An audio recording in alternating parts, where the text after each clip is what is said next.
All right, so well over 10 years ago, when I had 800 pounds on my back, I didn't bother making weight. I didn't care. This was about squatting this amount of weight, and I did what I wanted to do. And I had big, giant 76ers sweats on that I think I weighed in with sweats, no shoes, at 208. So if I might have even been 198 at that time, given, giant triple X type of sweats. Now, I don't think I ever saw 215 or 220 back in the day, but I remember seeing 213, okay?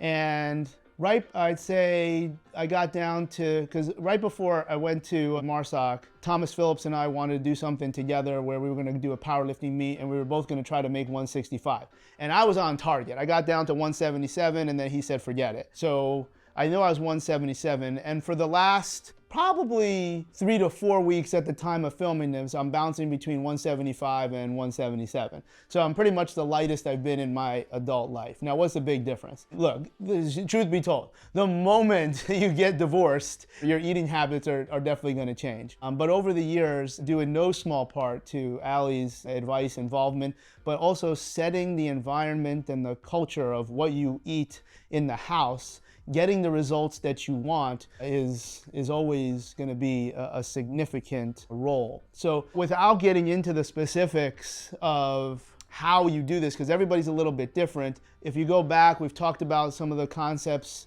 of nutrition that I would feel good about discussing, and then maybe having somebody else utilizing blood work put together the specific plans. But number one, get into your total calories. Number two, protein at a significant level, consistent with what your goals are. Those two are like the non-negotiables.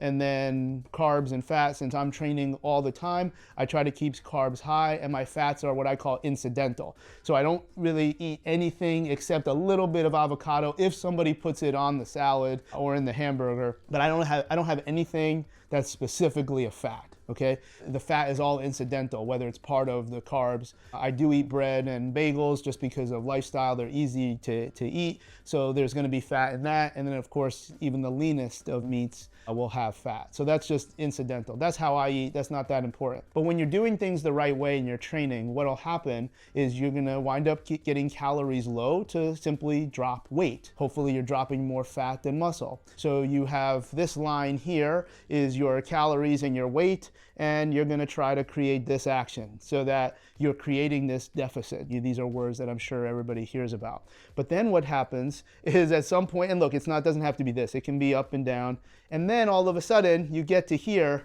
and this figurative button gets hit, where now you start eating more, but your weight goes down. When you can see that X, when you track or plot the amount of calories you're eating and what you weigh, then you can kind of get into a really, really good place where you can really shift into fifth and sixth gear. If you really want to get really lean, that's not my jam, even though I might try some suffering. I don't typically suffer because it's taken such a long time, probably 3, 5, 7 years of trying to run this process, trying to figure out what works. For me, training was never the problem. I was always able to train hard, even through injuries, trying to figure out ways to train. But then the eating piece and understanding physiology and understanding the types of training and how that relates. So it's more than just calories in, calories out to a point. But everything calories in, calories out is the governor to everything that you're doing. And when you see that X, we're now anywhere from 20 to almost 30 pounds lighter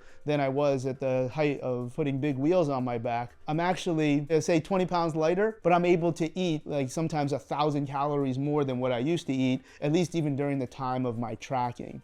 So there's a whole process, and again, the link of why we're talking about it is very simple. Everything is tied together. So to suggest that you just train and that everything works, that might be the first thing to control, but there has to be vision on your coach or for yourself if you're coaching yourself, that how you train, and then how you eat, and then also how you sleep is all going to be together. And it's certainly your blood work, certainly your fitness and work capacity tests are all going to be your report card to see if that's working. Your body fat percentage, whatever your goals are, those are all the report card. But to suggest that you can just do one thing and they don't need to be linked to each other, probably not going to be nearly as successful as it should be.